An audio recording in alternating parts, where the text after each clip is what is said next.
बिल्कुल।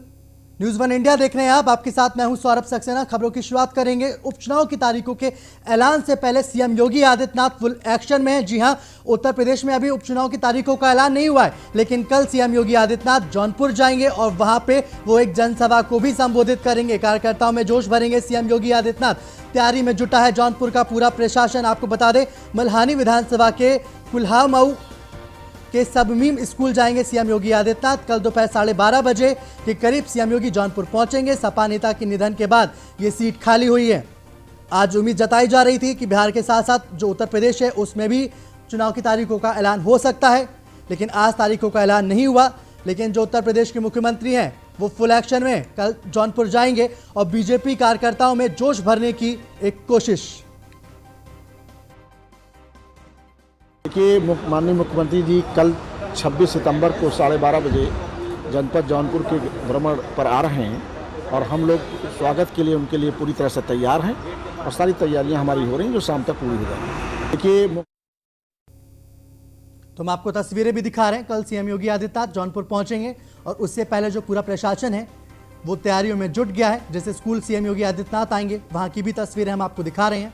कार्यकर्ताओं में जोश भरने की तैयारी में सीएम योगी आदित्यनाथ हैं। मल्हरी हनी विधानसभा के कुल्हामऊ नामक, तो आपको बता दें कल 12:20 बजे जौनपुर पहुंचेंगे सीएम योगी। सपा नेता के निधन के बाद यह सीट खाली हुई है, उस पर अब उपचुनाव होना है।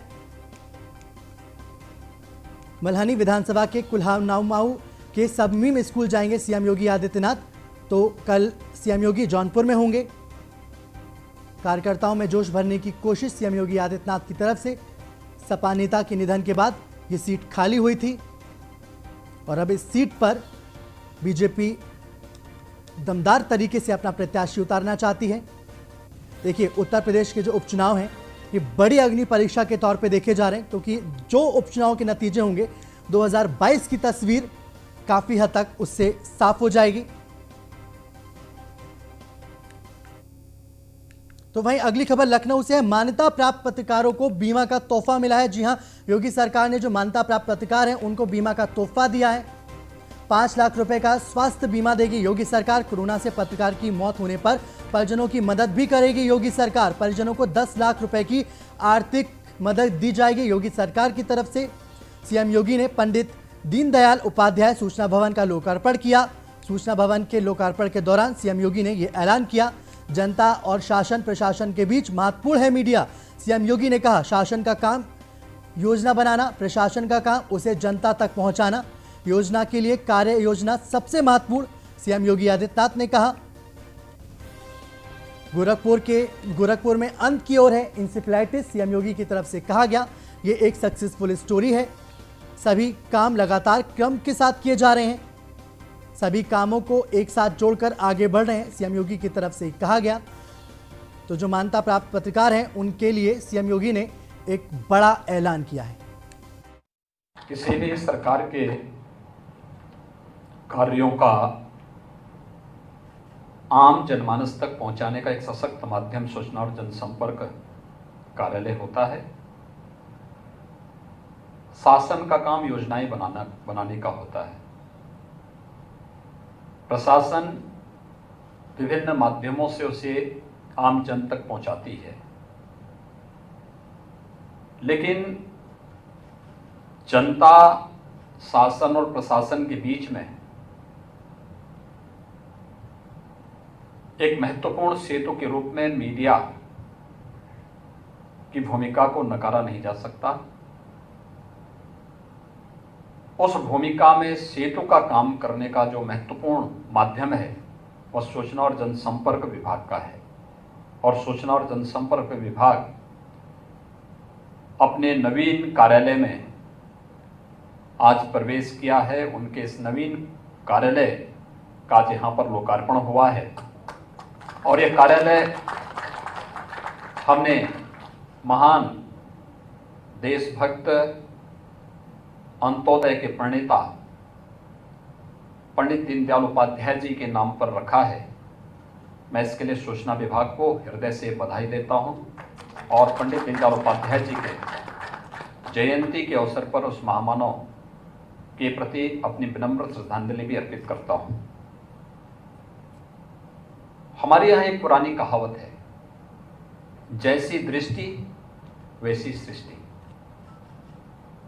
व्यक्ति की जैसी दृष्टि होती है, जैसी पृष्ठभूमि होती है, जैसा उसका प्रवेश होता है, वैसे ही उसकी सोच भी बन जाती है। हर एक कार्य को उसी नजरिए से देखता है। तो वहीं यूपी में कृषि बिल के खिलाफ किसानों का जोरदार हल्ला बोल हुआ। नोएडा, हाथरस समेत कई शहरों में जोरदार प्रदर्शन देखने को मिला। दिल्ली नोएडा बॉर्डर पर किसानों ने जम के प्रदर्शन किया। किसान संगठनों की मांग है कि कृषि बिलों को वापस ले मोदी सरकार। हाथरस में भारतीय किसान यूनियन ने भी जोरदार प्रदर्शन किया। वहीं आजमगढ़ की बात की जाए तो सरकार के खिलाफ सड़कों पर सफाई उतरे। कृषि बिल वापस लेने की मांग की गई और साफ तौर पर कहा गया कि अगर ये बिल वापस नहीं लिया गया तो बड़ा आंदोलन किया जाएगा। कृषि विधेयक बिल को किसान यूनियन ने किसान विरोधी बताया है। तो कृषि बिल पर बीजेपी सरकार को घेरने की कोशिश। 5 तस्वीरें हम आपको दिखा रहे हैं। नोएडा, आजमगढ़, मुजफ्फरनगर, हाथरस, फिरोजाबाद की ये आज दिन की तस्वीरें हैं। किस तरीके से प्रदर्शन हुआ पांचों शहरों में, ये हम आपको दिखा रहे हैं। नोएडा की अगर बात की जाए तो दिल्ली जो नोएडा है वहाँ पे बॉर्डर उसको जाम कर दिया गया। किसानों ने पूरे ट्रैक्टर लगा दिए थे, वहाँ पे सारे लोग जो थे वो फंस गए। लेकिन उसके बाद पुलिस वालों ने उन्हें समझाया और उसके बाद वो जो पूरा जो धरना प्रदर्शन था उसको उन्होंने स्थगित किया, लेकिन चेतावनी के साथ कि अगर सरकार नहीं मानी तो बड़ा आंदोलन किया जाएगा। ये 4 तस्वीरें भी हम आपको दिखा रहे हैं। रायबरेली, मेरठ, मुरादाबाद, अंबेडकर नगर की, यहाँ पे भी यही स्थिति। सरकार के खिलाफ प्रदर्शन, सरकार से 2 टूक मांग कि भाई इस बिल को वापस ले सरकार। इस बिल पर राजनीति भी जोरदार हो रही है। कांग्रेस की जो महासचिव है प्रियंका गांधी, वो ट्वीट करके सरकार पर निशाना साध रही है। उनका कहना है कि किसानों से एमएसपी छीन ली जाएगी, उन्हें कॉन्ट्रैक्ट फार्मिंग के लिए खरापत्तियों का गुलाम बनाने के लिए मजबूर किया जाएगा। दाम नहीं मिलेगा, ना सम्मान मिलेगा, किसान अपने ही खेत पर मजदूर बन जाएगा। भाजपा का कृषि बिल ईस्ट इंडिया कंपनी राज की याद दिलाता है। हम ये अन्याय नहीं होने देंगे। तो साफ तौर पे किसान के कंधे पर सियासी बंदूक और निशाने पे सरकार है। तो वही मुजफ्फरनगर में धरना देने पहुंचे भाकियू के राष्ट्रीय अध्यक्ष नरेश टिकैत ने क्या कुछ कहा, वो भी सुन लीजिए। जो 3 बिल ये सरकार लेकर आई, इसके विरोध में है और इस बिल से मंडी सेक्टर खत्म होगा, एमएसपी खत्म होगी। 2 बड़ी आशंकाएं किसानों को है। तो ये दोनों चीज़ों पे सरकार ये ख़त्म करना चाहती है। तो ये ख़त्म होंगी तो देश का किसान बर्बाद होगा। इस पर धरना है कि सरकार हमारी बात सुने, इस बिल को वापसी ले या इसमें ये संशोधन करे कि एमएसपी से नीचे पर खरीद नहीं होगी। ये आश्वासन सरकार को किसानों को देना पड़ेगा। इसको कानून, लीगल कानून इस पर बनाना पड़ेगा। जो 3 बिल ये सरकार लेकर आई, इसके विरोध में है और इस बिल से मंडी सेक्टर खत्म होगा, एमएसपी खत्म होगी। 2 बड़ी। तो वहीं कृषि बिल के विरोध में सुभाषपा के जो अध्यक्ष है ओम प्रकाश राजभर, वो भी हैं। उन्होंने आज अंबेडकर नगर में प्रदर्शन भी किया और सवाल भी खड़े किए हैं सरकार पे। उनका साफ तौर पे कहना है कि अगर कृषि बिल सही है तो सरकार लोकसभा में चर्चा करे। राजभर की तरफ से कहा गया लोकसभा में बहस और वोटिंग से क्यों भाग रही है सरकार। प्राइवेट की जो कंपनियां होंगी उन्हें हमें बीज देंगी, वहीं खाद देंगी और उन्हीं को अनाज हमें बेचना पड़ेगा। राजभर की तरफ से कहा गया दूसरों को हम अनाज बेच नहीं सकेंगे। राजभर की तरफ से सरकार पर ये पूरे हमले किए गए। देखिए, इस बिल को लोकसभा में भी पास किया जा चुका है, राज्यसभा में भी पास किया जा चुका है।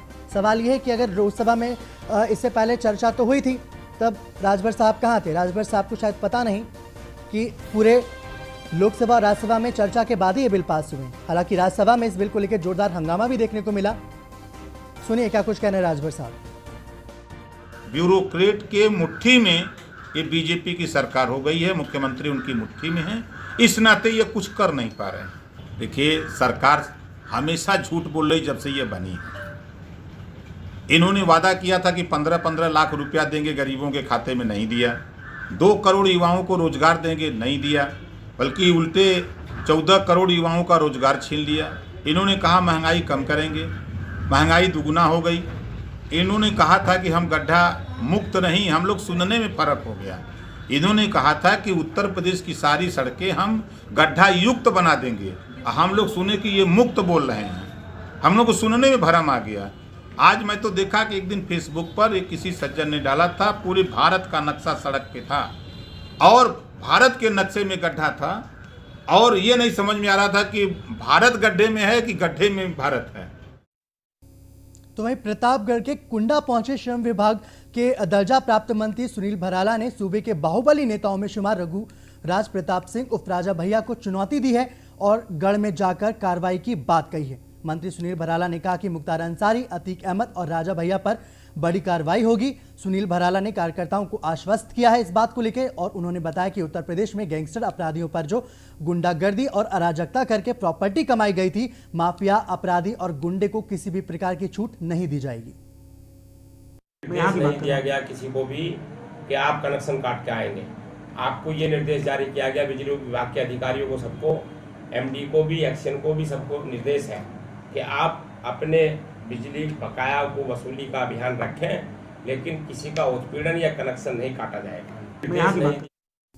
तो वहीं समाजवादी पार्टी नेताओं का नया कारनामा सामने आया है, जहां सीएमओ ऑफिस में एक विकलांग को उठाकर फर्जी आरोप लगाते हुए सीएमओ की मेज पर बैठा दिया गया। यह सब समाजवादियों ने तब किया जब पूरा विश्व संक्रमण काल से जूझ रहा है। ये बाराबंकी की हम आपको खबर बता रहे हैं। हालांकि समाजवादियों के फर्जी आरोप के विकलांग और उसका जो साथी है वो मौके पर ही मुकर गया। इसके बाद साफ हो गया है कि समाजवादियों का प्रदर्शन गरीब जनता के लिए नहीं बल्कि सत्ता में अपनी वापसी के लिए किया जा रहा था। प्रदर्शन के दौरान ना तो समाजवादी पार्टी के जो कार्यकर्ता थे उन्होंने मास्क पहन रखा था और ना ही जिस विकलांग को लेकर आए थे उसने मास्क पहन रखा था। इससे काफ़ी हद तक साफ हो जाता है कि उन्हें कोरोना वायरस का कोई डर ही नहीं है। बाराबंकी की तस्वीरें हम आपको दिखा रहे हैं। और इसके बाद देखिए कारनामा इनका ऐसा कि जब विकलांग को ले गए, जो आरोप लगाए जा रहे थे, जो विकलांग था वो मुकर गया। इसके बाद जो समाजवादी पार्टी के कार्यकर्ता थे उनकी पोल खुल गई।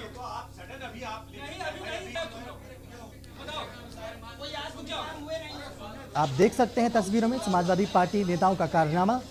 दिव्यांग को उठाकर फर्जी आरोप लगाते हुए सीएमओ की मेज पर बैठाया।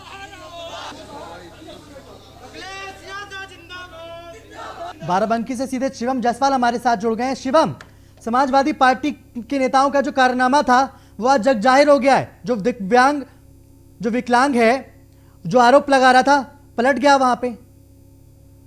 जी बिल्कुल, सबसे पहले मैं आपको बता दूं ये जो मामला है वो बाराबंकी के सीएमओ ऑफिस का है, जहां आज बंद ओपीडी को चालू करने की मांग को लेकर समाजवादी सीएमओ कार्यालय पहुंचे थे। और मैं आपको बता दूं प्रदेश में सत्ता की छटपटाहट किस कदर होती है, यह बात आज समाजवादियों के प्रदर्शन में साफ हो गई, क्योंकि सीएमओ ऑफिस से एक विकलांग को उठाकर फर्जी आरोप लगाते हुए सीएमओ की मेज पर ही बैठा दिया गया। ये कौन से नेता है शिवम? शिवम में समाजवादी पार्टी के कौन कौन से नेता हैं, नाम बताइए इनके। इसमें साफ तौर पर तस्वीरों में आप देख लीजिए, जो भी ये सपा के जो नेता हैं वो यही मुख्यालय के हैं और शीर्ष नेतृत्व तो यहाँ पर लोग कर रहे हैं। और मैं आपको बता दूं कि किस तरीके से यहाँ पर मर्यादा को वो भूले हैं वो भी तस्वीरों में आप देख सकते हैं। इसलिए कि किस तरीके से जो विकलांग है उसको यहाँ पर जबरदस्ती यहाँ पर मेज पर बैठाया गया। हालांकि वो बाद में पलट गया कि उसने कहा कि ऐसा कुछ नहीं है, हम यहाँ पर आए, कोई भी हमसे पैसा नहीं मांगा है। और इन लोगों ने ये आरोप लगाया समाजवादियों ने कि ये जो विकलांग है वो लगातार 1 महीने से यहाँ पर आ रहा था, उसकी सुनी नहीं जा रही थी और उससे पैसा मांगा जा रहा था। लेकिन जब ये बयान उसकी तरफ से आया, जो विकलांग लड़का था, उसने खुद कहा कि ऐसा कुछ नहीं है, मुझे यहाँ कोई परेशानी नहीं है, मुझसे किसी ने पैसा नहीं मांगा। लेकिन मैं फिर आपको बता दूं यही जो प्रदेश में जो सत्ता की छटपटाहट है वो कैसे होती है, ये साफ आप तस्वीरों में देख सकते हैं किस तरीके से यहाँ पर ये किया गया समाजवादियों द्वारा। ये सब समाजवादियों ने तब किया जब पूरा विश्व संक्रमण काल से जूझ रहा है। हालांकि समाजवादियों के फर्जी आरोप से विकलांग और उसका साथी मौके पर ही मुकर गया, लेकिन इसके बाद ये साफ हो गई है कि समाजवादियों का प्रदर्शन गरीब जनता के लिए नहीं बल्कि सत्ता में अपनी वापसी के लिए किया जा रहा था। बिल्कुल शिवम, बहुत बहुत शुक्रिया पूरी जानकारी के लिए।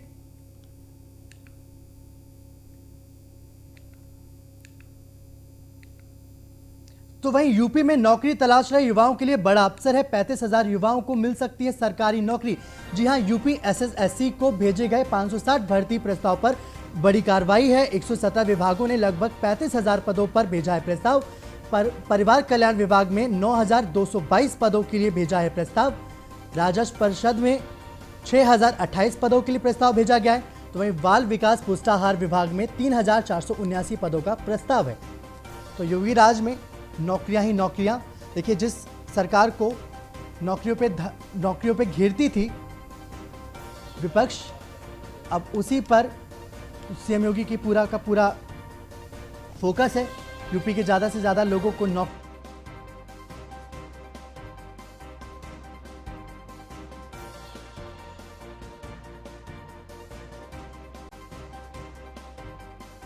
तो योगी राज में नौकरियां ही नौकरियां आप कह सकते हैं जाहिर तौर पे। अगली खबर प्रतापगढ़ से है। एसडीएम विनीत उपाध्याय का धरना खत्म हो चुका है। भ्रष्टाचार के खिलाफ धरने पर बैठे थे एसडीएम साहब। डीएम आवास के अंदर धरने पर बैठे थे एसडीएम। एडीएम पर लगाया था भ्रष्टाचार का आरोप। जिलाधिकारी आवास पर उनके बैठने से हड़कंप मच गया था। मीडिया के अंदर जाने पर पुलिस ने रोक लगा दी थी। सीओ समेत भारी पुलिस फोर्स भी मौजूद थी। इस दौरान अफसरों पर कार्रवाई की मांग पर अड़े एसडीएम अतिरिक्त के पद पर तैनात है विनीत उपाध्याय। तो जिलाधिकारी आवास के बाहर जब वो धरने पर बैठ गए तो हड़कंप मच गया। हालांकि एसडीएम विनीत उपाध्याय को जो धरना है अब उसको खत्म करवा दिया गया है। वो भी जो उनकी शिकायत तो अपनी शिकायत दे सकते हैं, और जब आदमी के ऊपर कोई आरोपण लगा है तो ये प्रत्युत्तर में उनका जो भी चीज़ें उनको तो जनरली जो उनका वक्तव्य है कि मैं ही सही हूँ और सब लोग ज़्यादातर जो भी यहाँ के अधिकारी हैं सारे या जहाँ के भी चीज़ें लोग हैं सही नहीं हैं। लेकिन अगर कोई बात करने का अपना रखने का फोरम अब इस तरह का मतलब मिसबिहेव साहब से या उच्चाधिकारी। पूरा देश वैश्विक महामारी कोरोना वायरस के संक्रमण से जूझ रहा है। शासन प्रशासन लोगों को बचाने में लगा हुआ है। इसी बीच प्रतापगढ़ की नगर पालिका ने 84 मकान मालिकों को नोटिस भेजा है। वे अपने मकान ठीक करा ले या उन्हें जमींदोज कर दिया जाएगा। पालिका ने यह भी कहा कि अगर मकान ठीक हो सकते हैं तो उन्हें करा लिया जाए, नहीं तो नगर पालिका खुद अभियान छेड़कर ऐसे मकानों को गिरा देगी। शहर के इन 84 मकानों की हालत बेहद जर्जर है, जिससे ये कभी भी यहाँ पे बड़ा जो हादसा है वो हो सकता है।